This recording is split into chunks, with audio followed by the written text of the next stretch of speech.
Good day of Shabbos. We spent 7 aliyahs strengthening our emunah through the lessons of emunah in this week's parsha. Here's an amazing connection. If you look at the end of the parsha, there's what's called a siman to remember how many verses there are in the parsha. It says the following: Kuf Tetzayim Psukim, which is the gematria, the numerical value of the words Yad Emunah. Rav David Feinstein, Zecher Tzadik Livracha, one of the great giants of literally the last generation, who just passed away maybe 2-3 years ago. So he wrote on each one of these simanim an idea.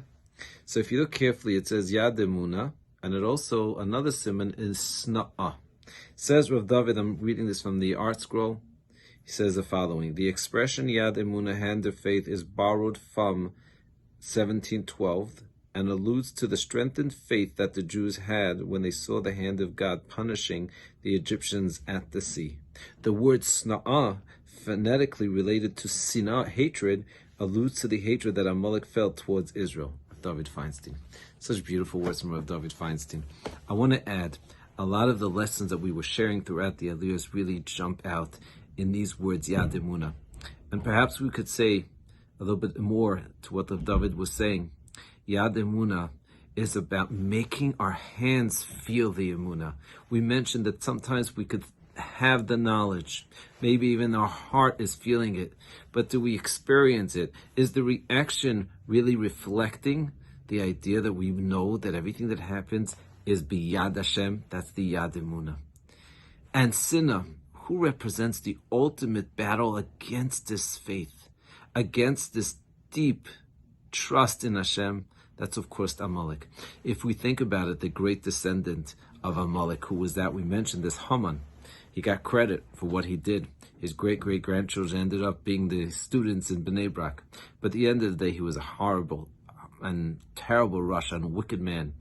And he got punished, and he got destroyed, and his children got destroyed, and his wife got destroyed.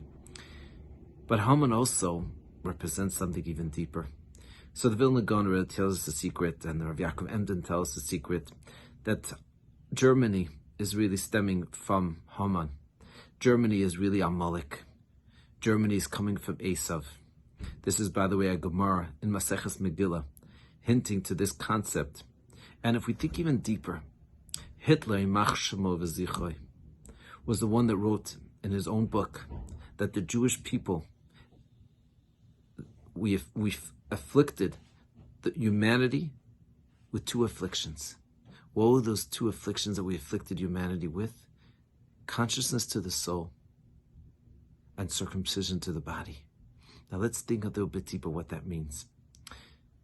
Circumcision to the body means control of nature, control of our bodies, transforming our bodies into holiness. Consciousness of the soul represents the idea that we are conscious of the fact that there is elokus, there's godliness in the world. There's schar and onesh, there's punishment, and there's reward. This world is real. This world is imbued with godliness. This world is the pathway to the next world. This world, the more we recognize and bring Hashem into the world, the more we are living the goal of this world.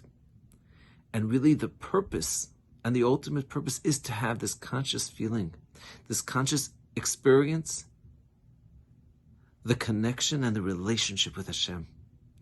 Can you imagine?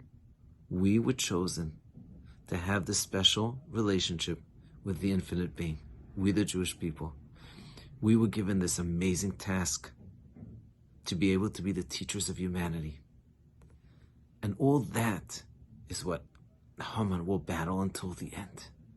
Somehow he was put in this world, and that was Germany during the war. They were willing to sacrifice everything. It doesn't matter. Somehow they knew inside of them that's their mission. And our mission is to come out with a torch of emunah, the torch of faith, the torch of light, and to be the light unto the nations. Have an amazing Shabbos.